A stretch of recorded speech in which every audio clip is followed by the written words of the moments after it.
What is going on? As you heard in the opening clip, we got a 4635 SX Gehl. I think she's got a little knock to her. Nothing huge or aggressive, but it's definitely got a little knock to it.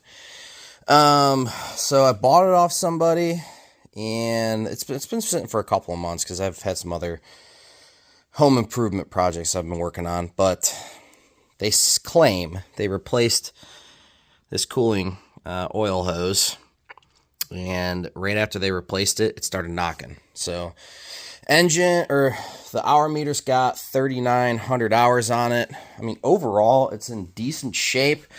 Wheels are a little rough, but I mean, it wasn't a salt machine, so it's not like super pitted or anything like that, but it's in decent shape. I've had to pressure wash it. I started looking at a few oil leaks because there was an oil leak here, I believe, that I think I got tightened down. And then down here on the servo valve that locks up the hydraulics, that's got a leak on it too, I think on the servo itself. So I got to do something with that, or solenoid, excuse me. But yeah, anywho, this is a Gehl with a Deutz, I think that's how you properly pronounce it, 3-cylinder diesel in it.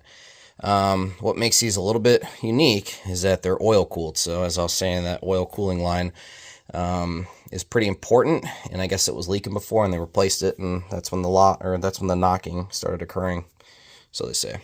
So anywho, it doesn't seem like it has blow by or anything like that. It's just probably a connecting rod, if I had to guess. I'm gonna take off the valve cover first, take a look in there, see if there's anything crazy with that. But yeah, I mean, these things, the other issues with them is when you don't maintain and change out the timing belt, which is down in there, those can have a tendency to either skip teeth or break altogether. And what typically happens is they will bend a push rod or push rods and cause either no starts or extremely rough running engine. But this thing runs pretty good, fires up pretty quick, but it's just got that knock to it. So we got to tear it out. I pressure washed it a little bit, cleaned it up, so it doesn't look horrible. I mean, there's probably still some junk back in there, but for the most part, it's pretty clean. Yeah. Anywho, I actually bought the manual for this thing too, which I typically don't do, but it wasn't expensive, so I bought the manual. And it actually tells you how to tear out the engine. It's pretty simple, but yeah, the first thing, I put the lift arms up. I'm not sure if you need to, but it's a little bit nice, or it's nicer to have this area open. So make sure you got your lockdown. I do have to drop it down a little bit so it's seated against the cylinder, but I will do that here in a minute. But I just got it in the shop, and yeah, we'll go from there. So let's start out with the first step, is to get nice access to front and back of the engine. We're going to need to lift up the cab. I've already taken the bolts out, but there are 2 bolts, one here, one here. They are 3/4 inch, looks like that. They're back in that corner, so you'll have hex set up here, and then a nut down here, and you go ahead and take those off, and then it allows you to lift the cab up. So this is where I need 2 hands. But with the top engine cover open, when you go to push, depending, I don't know if I really need to explain this, but I guess I will. If you have a good gas strut, it will hold itself up. This one is in really good shape; it holds itself up. But when you go ahead and tilt the cab back, it's actually going to push this down a little bit to about right there. So you're kind of limited, but you need the cab open in order to get the engine removed. So yeah, anywho, we'll get the cab lifted up. There will be a lock underneath here in this corner right there. This will lock back into there, so you'll hear it click in. Hopefully your gas struts aren't dead, because this cab is really heavy. These seem to be, I've already had the cab up once when I was pressure washing it.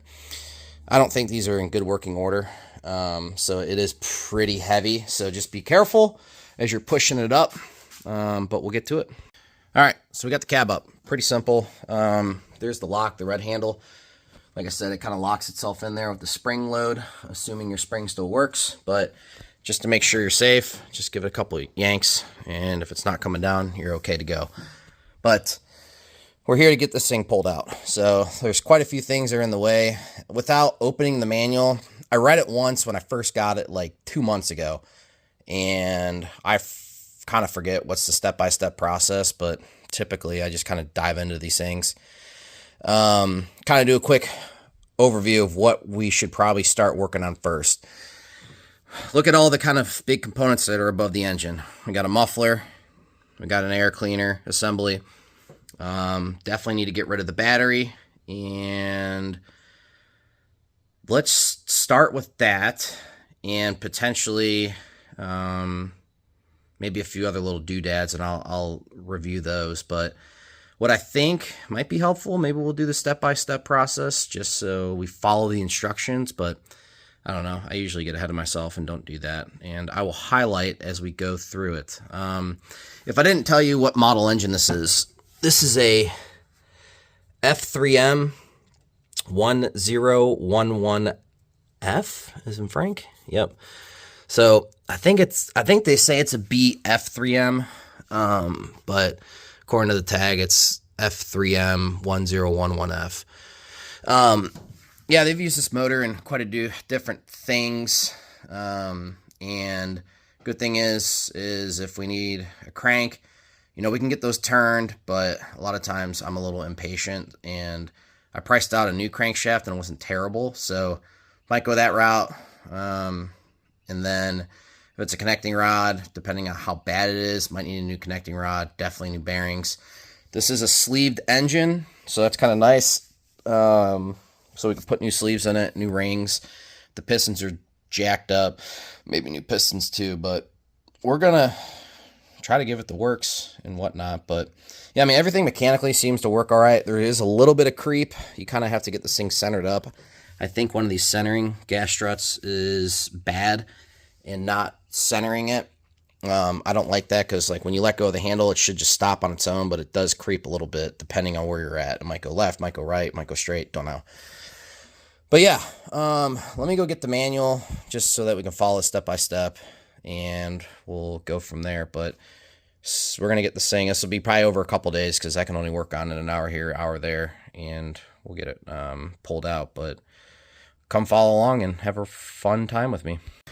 All right, so I'm stopping real quick. I got the manual out. We got to the engine removal page. If I didn't have this, I mean, I think it's pretty simple to figure out what you got to do.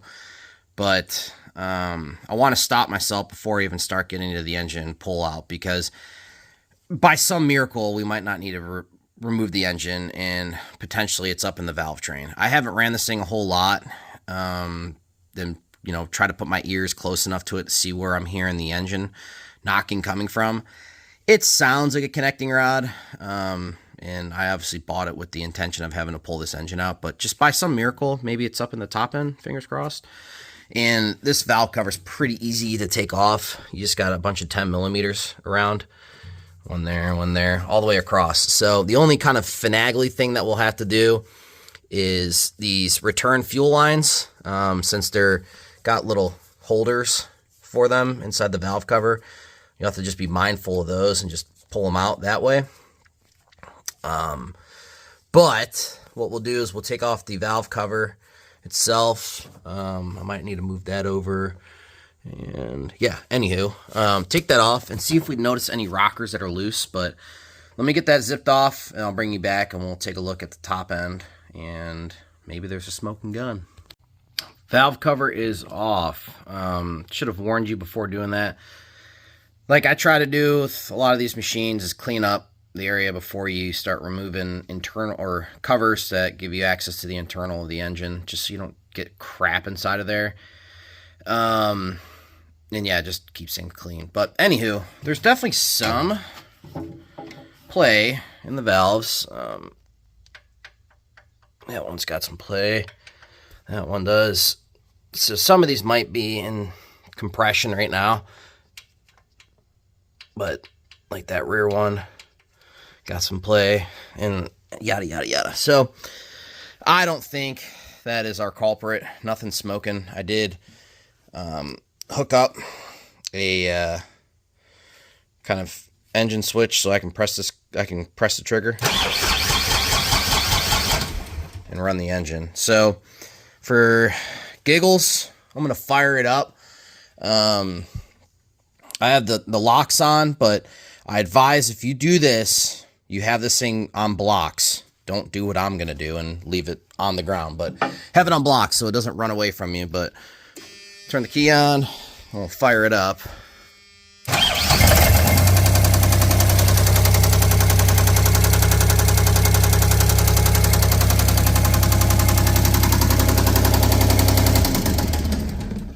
Yeah, I'm pretty confident that's a connecting rod that is making the little knocky knock. We're lucky though, it hasn't exited the block or anything like that, so damage should be pretty minimal. I'm hoping it's just isolated to crankshaft. If it's connecting rod, crankshaft, that specific connecting rod, and not, torn up anything else. So I think we're good, especially the engine rotates freely. So it's, you can sit here, I have the ignition off, but... And you can tell it's got good compression too, because as it's hitting every compression cycle,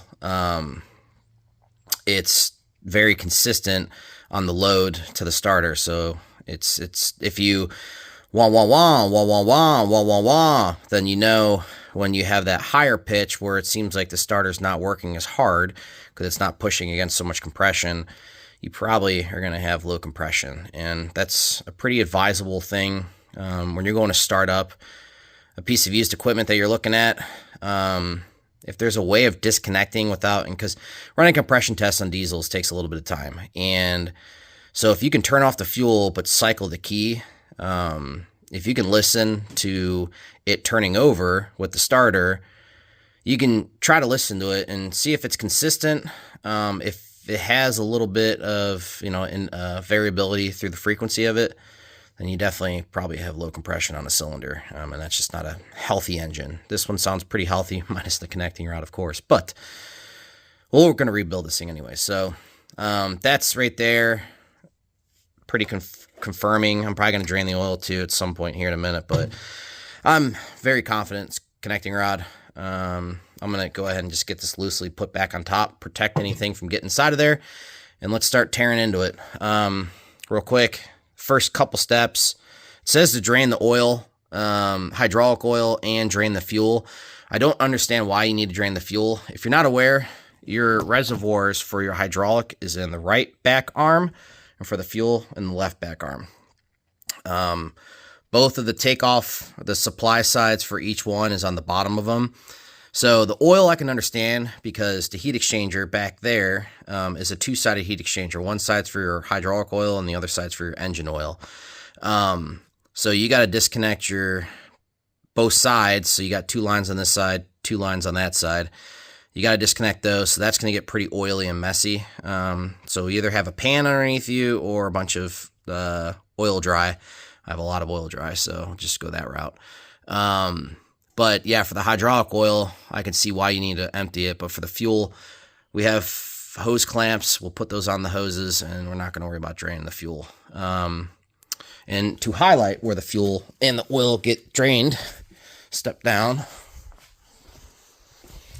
Right here is your fuel drain. It's the same exact thing on the other side for the hydraulic, but you can just put a pan underneath there and drain it out. So that's what I'll do for the oil. But simple enough. So let's get that valve cover back on and we'll start moving forward. Like I said, I don't know where I left off. I think I do, but not 100% sure. But yeah, because it's been a couple of days. I haven't been in here. Worked on it for a little bit. I'm too lazy to go back and look at the video clips, but really the only two major things I did was take off the muffler and the air cleaner, which were sitting over here. And definitely made some more space. I'll zoom out a little bit. Need some more space. So, and then once I did that, I had to run to a get-together. And then it was a Sunday, which kind of wanted to marinate with the family. And now here I am. So, getting back at it, but we are, the next thing I wanted to do, jumping right into it, not really just talking a whole lot, but let's get out this, heat exchanger. I will say for the muffler, that thing was definitely tricky, really tricky. Getting at least the clamp off of the, up pipe from the manifold. I wanted to take it off from the manifold because I'm sure this is going to be hitting this, but since it is a flex, I should be able to move it out of the way. Snap the clamp. I knew that was probably going to happen. I was like, I put blaster on it, but nah, I just raw dog it. Well, snapped it, so whatever, get a new one. But yeah, it took a lot of persuasion to get that thing off. It's split in 3 different ways, as you can kind of see right there. So I kind of used my flathead to get underneath it and to pry it. Hit it with a hammer a few times around the whole joint area. It took a while, a lot of persuading. But finally, after about 20 minutes, 30 minutes of beating it, it finally started coming free. I also removed it from these bolts. So there's 2 there, 2 right here. They look like that. So you could have removed the bottom ones, or the top ones, I mean, or the bottom ones, because this rubber, oh man, come on, got my gloves on. This rubber isolator here sits on top of those mounts, and then this bolt goes through it. And then, or excuse me, the stud goes through it, and then those nuts are there. I elected to take it off that way just to remove more stuff out of there. And I just figured it was going to be a lot easier to go that route, so that's what I did. The air cleaner was easy. 2 bolts there. I believe these were 1/2 inch. And then I took it off from the air cleaner that comes through the engine hatch. And then I took it off from the manifold there. So, anywho, yeah, I'm starting to take off the hoses going to the engine for cooling. So I got those. I figured those weren't going to leak since they're up top. And I drained down the oil here. And then the engine sits a lot lower. So if I had to guess, we got oil probably up into here. So when we go ahead and get these lines off, this thing's going to probably let rip. Is what it is. I have a bunch of oil dry underneath there. I got to put more over here because I know it's going to come down. I need to get a catch can. I actually might have one that's small enough to fit underneath there, but we'll do that. And of course, I'm not listening to the directions. They're over here. But I will come back once I get those hoses off, because I do want to get that off. It has to come out at some point anyways. So there's hoses. 2 on the top, 2 on the bottom. And then there's also these bolts here. So these look like they're 9/16 if I had to guess. 3 here, and then 3 on the other side. Same thing right there. 1, 2, 3. So get those off, and then that's going to take it from this shroud here, which is where your fan is hiding in. It's just be easier to take them off in different sections. I was looking, there's actually a date tag on this heat exchanger, and this one's fairly new. 2015. Pretty cool. So it looks pretty nice, so that's a score. But anywho, we'll be back here in a little bit. All right, heat exchanger is out, sitting right there, draining out. Next is the shroud, and so real quick, I don't know, for organization, I guess, a little tip, whatever you can do. But these were the bolts that held the heat exchanger to the shroud itself. So I like to, just so you know where things go and you don't lose them, put them back in the holes. So anywho, I got a couple more. I'll do that here off camera. But this shroud is held in place actually by these bolts underneath. So you got a 3/4 inch head, or a bolt, excuse me, coming up through the bottom of the belly. And then on the other side is a castle nut. And so this side is actually a little bit trickier than the other one. I mean, it's not that tricky, but hopefully you cleaned out underneath there. I tried my best when I pressure washed it, but there's still some junk underneath there, and that's because the heat exchanger hit it all.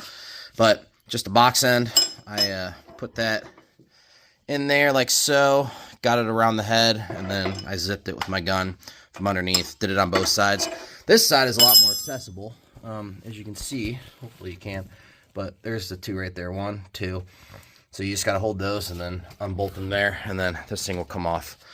And then we'll start getting more access to the engine. Another thing I did too, I got to do it for this hose, but for this hose, all my old gloves that I kind of just get sick of wearing, because I get a lot of gloves, so I use the crap out of them.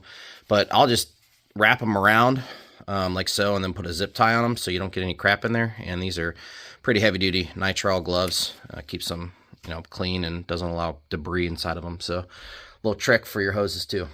Be right back. Shroud is out. Ta-da!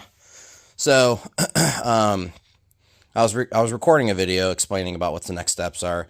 I deleted it because I blab a lot. But let's jump over to the instructions real quick, in case some people have this. I was reading through this before I turned on this video, and I think it's pretty comical, honestly, about what you should do to get this engine out. So we got to that on the instructions, but we're going to skip all the way over to step 11. So these steps here are talking about removing that engine cover, which I talked about a little bit ago, which is just a little hatch that comes up on the gas strut. The fourth one is about removing the ROPS. For some of the Bobcats that I've worked on, there has been significantly less room than that, and the engines come out just fine. This is my first time pulling a Deutz out of a Gehl. I don't really understand why that's necessary. I mean, unless you got an overhead gantry crane, but I do have an engine hoist, so we're not doing that step. Removing the rear grill, that's way far out of the way. Dumb. So we removed the battery. We removed the air cleaner. We removed the cooler. So the heat exchanger called it that, but they called it cooler in here. And then remove the shrouds and supports. We did that. So yeah, step 11 is removing the fuel hoses. So I'll come back once I identify those on the engine that we need to remove, and then I'll show you what those are. Remove clevis pin and end yoke to disconnect throttle cable. Okay, so that's easy too. Yeah, I'll come back here in a minute when we find those ones. All right, so I found the fuel hose that we need to take off, or the fuel line, excuse me. Focus. It's that hose clamp right there. Of course, it's not going to focus. That dude down there. So, that's got to come off at some point. And then as well as the fuel return line, which is going to be that one over there in the front, that hose clamp as well. That is bolted to the block by a little holder. You can kind of see the bolt to the left. That's got to come off, and that fuel hose comes off. That's your return back to the tank. But we'll do that here in a little bit. I'm probably going to take those off when we get closer to pulling the engine. I don't know why I'm skipping that step. I just feel like it. But I did start taking off some of the wires over here that need to come off. So got this sensor here. I'm not sure. I think this might be a temperature sensor, potentially. Not sure. I want to figure out what that is, but that definitely has to come off. And this has been mangled up at some point. That looks like crap. So we'll fix that. You have your back here. You can kind of see it underneath that fuel line right there. In between the block. Well, okay, come on. Right there. That is, I believe, your oil pressure switch. Tough to see, but yeah, it's right behind the fuel line right there. That little spade plug has to come off. I'll just show you with my hands if I can get some light back there. But that's going to come off. My fingers are back there. And release. Oh, come on. All right, there we go. So that came off. That dude's just chilling right there. So that's off. And then we also have our start-stop solenoid. So right here is your, oh my gosh, let me zoom out. This is your start-stop solenoid. It is caked. I didn't clean it up, obviously, too well enough back here. We'll do that later. But on the bottom side of this whole connector, let's try to scrape it. But where I'm scraping with my finger, that's where your kind of joint is right there. There's a screw on this side. I believe it's a flathead or a Phillips, but it's in the center of the plug. Just unscrew it, and then you'll be able to take this plug off. So we'll do that later. But yeah, the screw, like I said, it's, I don't know if you can see it, but it's in the center there. It's underneath all that grime. Then you have alternator connections. The bottom one, all the way in the bottom. Gosh dang it. Sorry, I'm a terrible filmer. But the bottom one down there, my finger is right here. That's a 10 millimeter. And then on the sides over here, you have an 8 millimeter over there and an 8 millimeter over here. And those will come off too. What was tricky though is that they were wanting to spin as I was trying to loosen it. So what you do is you hold the connector, and then with your other hand you use your wrench to get that twisted off, and it will stop it from spinning and it'll allow you to loosen up that nut. So get those and then put that wire harness to the side. Take a picture because there's 3 wires just to make sure you don't screw it up later. But yeah, we'll get back to it. Kind of getting late. I'll probably be stopping here shortly. There's a few other electrical things we gotta get to, but this is at least starting up in the front of the engine. All right, so I hope I'm not skipping anything, but yeah, because it's been another day since I've come back in here. But we're getting closer to getting this thing pulled out, and so we're back on the left side of the engine. A couple things over here that I noticed we got to take off. One is this throttle linkage here. It does state in the manual that needs to come off, and obviously it does because it's connected to the machine. So that needs to come off. I don't think the cable is connected to anything beyond. It kind of passes through back there through the engine mount, but it looks like it's free. We'll figure that out later. And then there's also a ground strap up here underneath that wire loom, back underneath there. You can kind of see the bolt back there, but this black wire, stupid light, right here, my finger's at, that's got to come off by that nut. And that is the main cable that runs from the engine to the chassis. So that's got to come off. I'm trying to think of what else. There were some starter wires too that we need to get to. We'll get to that over there. And I'll show you those here in a little bit. But I did actually lift the machine off, and I'll kind of explain that. The manual doesn't call for it, but I'm thinking it might be easier because there's 4 bolts that support the pump to the bell housing below, and then there's another 2 bolts up here that need to come off. The 2 bolts up here are pretty easy. The 2 over here on the bottom side of the pump bracket are pretty easy to get to, but the other 2 over there look a little bit more tricky, and I don't know, instead of me getting angry, it's a lot easier just to access it from below. So we'll figure out if we have to do that or not, but just I figured why not, because I did want to get this up because I want to replace these 2 or put new wheel studs in here because they were not here. But that's all I have it supported. Jack over there, jack over there. I think those are 3-ton jacks, so it's, I mean, one of them can support the whole machine, so 2 of them is plenty. Anywho, those are good. But yeah, we'll come back here in a little bit once we're moving to the other spots. All right. So, did not take it off of the frame, the ground wire. It's still there. I took it off from the engine. What the heck is it? That bolt right there. 13 millimeter. Took it off from there because I was too lazy to take that one off over here on the frame over here because there's a bolt. It's a bolt and a nut, whereas that was just a bolt. So it was a lot easier that way. Got the throttle wire off too, or cable. It is definitely connected to something. I got to figure out. I haven't gone over there yet to see. I'll tell you what that is here in a little bit. But then over here, since I'm back here, start taking off these wires. So I did start loosening off the power wire over there. As you can see, there is that little ring terminal wire that is off to the side. That's aftermarket. Someone did that, and that was for the remote, or for the key switch start. So that is not working. It was just kind of like toggled up there. I don't know how it stayed on, but we'll fix that.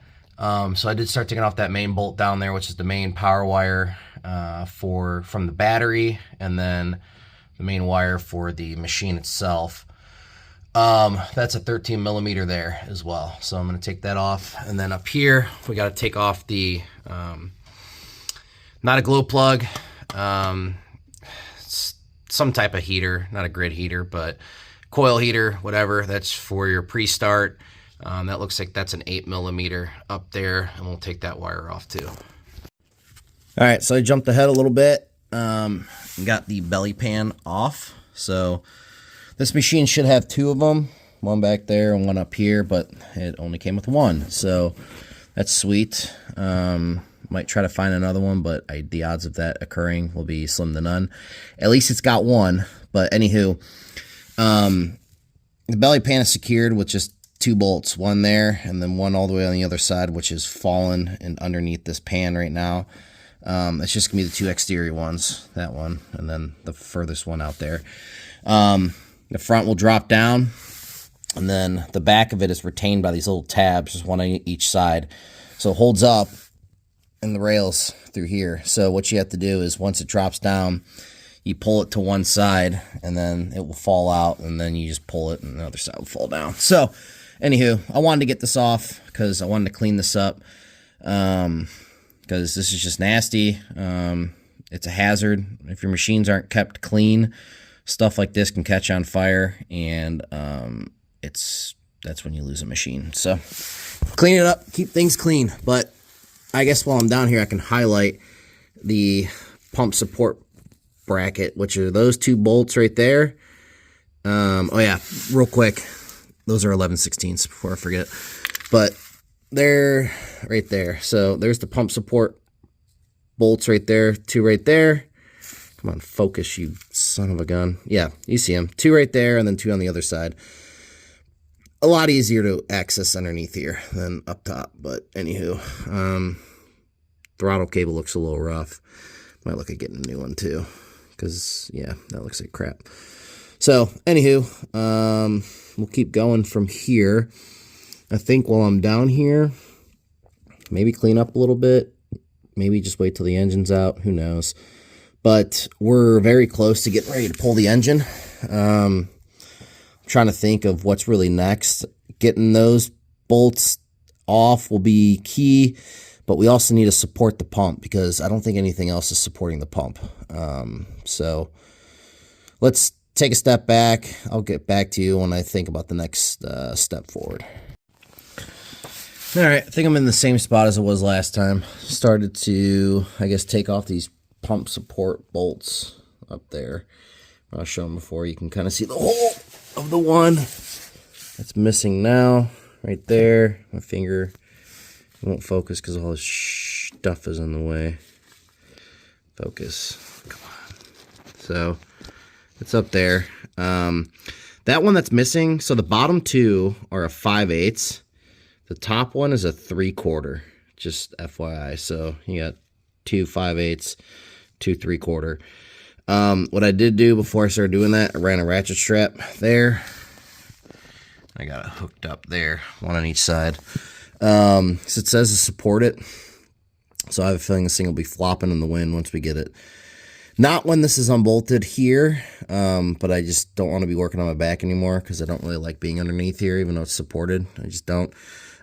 It's the main 2 bolts that connect the pump to the actual bell housing itself. I just wanted to get these out of the way. So knock these out, and then we'll be up on the top side. All right, I've hit a stopping point. It's getting a little bit late. Like I said, I only get an hour or 2 a night, and then I got to go in. But it's back on the ground. After we got that pump bracket unbolted, that's really the only below stuff I see we need to do, and it's just a lot easier to work on it this way, not fighting with an incline with the machine lifted up so high. So anywho, we're pretty close. I see the only next steps to do is to get there's a engine mount there, engine mount over there, and then the 2 bolts there that connect the pump to the bell housing. And I think the only other thing we'll need to be mindful of is the throttle cable, because it is mounted somewhere. It's buried in there. So I'm probably just going to pull it out because there's some slack on the cable as it routes. Pull it out a little bit and then see where it's bolted up and unscrew it from there. That's what you do when you pull an engine, especially one that's your first time. I don't care if you've done it 1,000 times. Always go slow. You're probably going to forget something, so just do it slow. Inspect. If you feel like it's hanging up, check before you rip or break something. But the one thing I do want to make note of is there's no lifting eyelets. So there are threaded holes, one there and the one over there. So I got my tap and die out.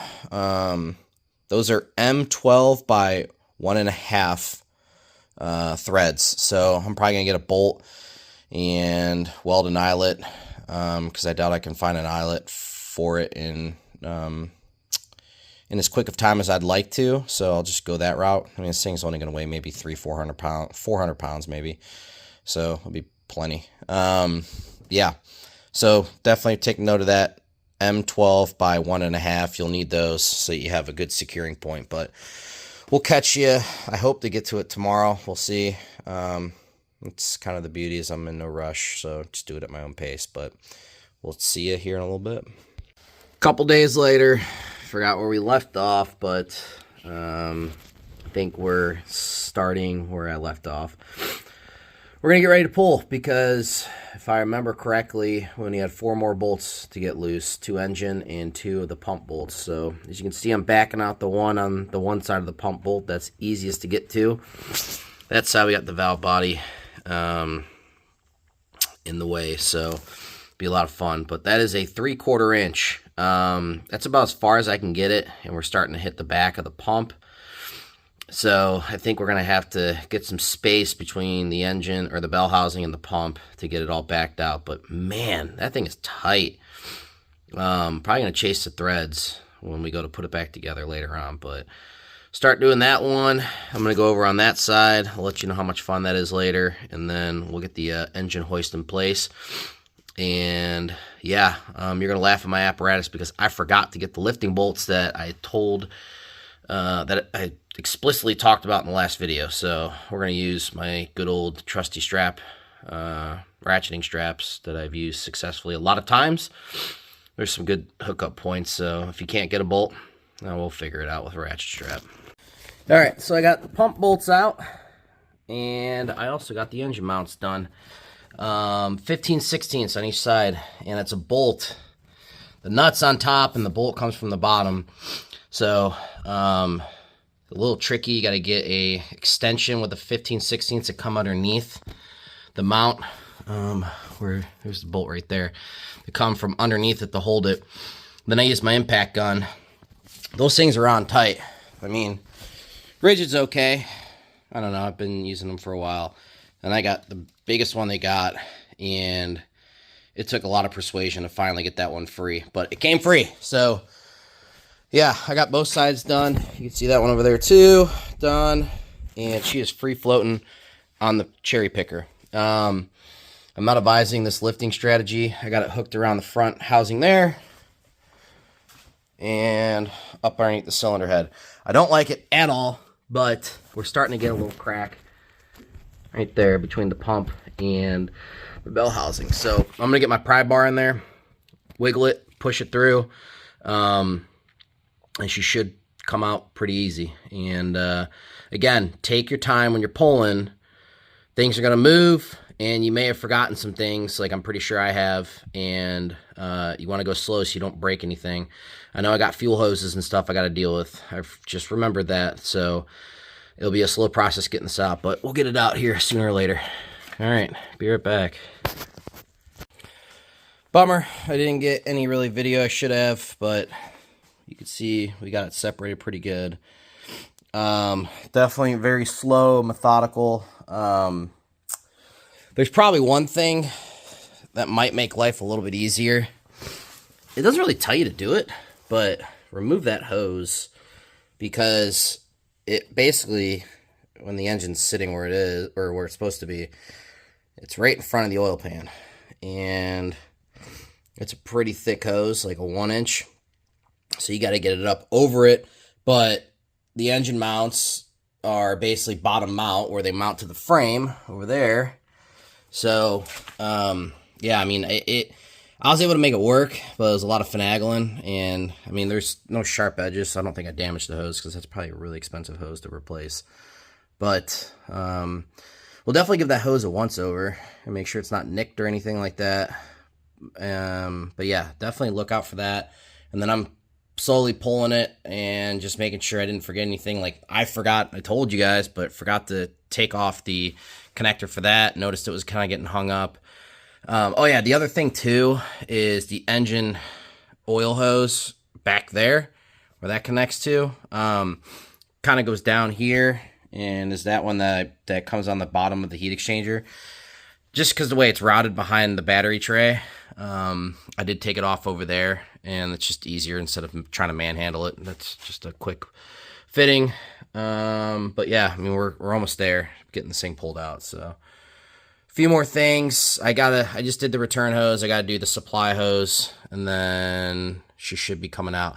Oh yeah, the other thing too, because of my engine hoist, I did take off the little breather snoot. That's probably why they tell you to take that guard off. I mean, again, it wasn't that hard. The bolts were a little bit rusted. I did break one, but whatever. I mean, it was not as difficult as taking off that engine cover. So yeah, we got a few more things, and we'll get this thing pulled out of here. There's where she rests. Good old Husky strap. I was a little worried for that one. Definitely going to get the bolts. I'm really mad at myself, but being impatient can sometimes still reward yourself, but often you get yourself in trouble. But we made it this time. Don't do what I just did. Anywho, man, I gotta re-clean this thing. This thing is still just filthy. Yeah, I thought, it always looks good from up top, but, once you start undressing her, ugh. Yeah, this thing is going to suck putting back in, I'll tell you. I'm not looking forward to it. Thankfully, there's a bunch of splines on the dry pump, as you can see down there. Let me zoom in on there. So, just kind of got to line her up, but, I mean, the amount of finagling, that thing looks pretty good, which is crazy. They have a plastic disc back there, kind of like how John Deere's are. I haven't worked on one, but I've seen videos of it. Yeah, those are just plastic teeth in there.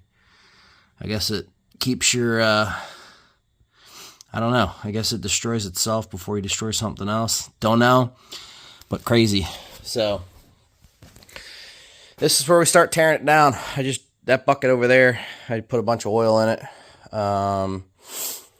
Little glittery, not as much as I thought, but I think it's just because it was just in its infancy stage. So, kudos to the person not running it a bunch and making it worse. So, could be a salvageable crank, could not be, but it's late. I'm thirsty. I'm going to go relax. It's also a school night still, so it's out, but there's still lots of cleaning still need to be done in there. Yeah, I'm still not looking forward to putting this thing back together. I don't know why I'm even thinking about it, but you know what? Once I hear the engine running, not knocking anymore, I'll probably be very ambitious and not worry about the crap I'm going to have to face getting it lined up. That's what's going to suck butt. But anywho, so we'll see you later. It's probably just part one. Part two will be disassembly. Maybe part three of reinstallation. Who knows?